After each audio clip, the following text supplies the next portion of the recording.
বন্ধুরা শুভ দুপুর। রোজকার মতো দেখো আজকেও চলে এসেছি।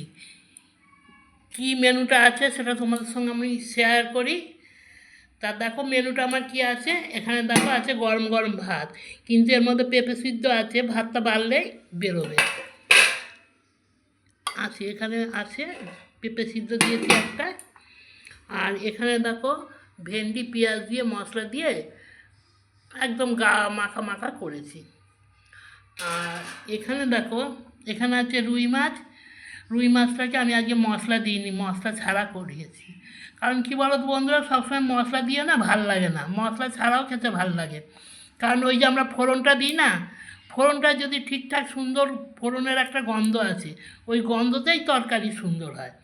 তাই যাই হোক, আমি ফোড়ন দিয়ে এরকম চাল কুমড়োকে কেটে এইভাবে আমি রান্না করেছি। রাঁধুনি ফোড়ন, জিরে ফোড়ন সব দিয়ে রান্না করেছি, একটু পেঁয়াজ দিয়েছি।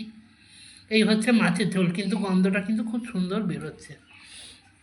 আর এখানে দেখা আছে, এখানে আছে চিকেন। এই যে এটা দেখালাম তখন। তা আজকে মেনুটা বন্ধুরা এই পর্যন্তই ছিল। লাল লাল ঝাল ঝাল চিকেন কষা।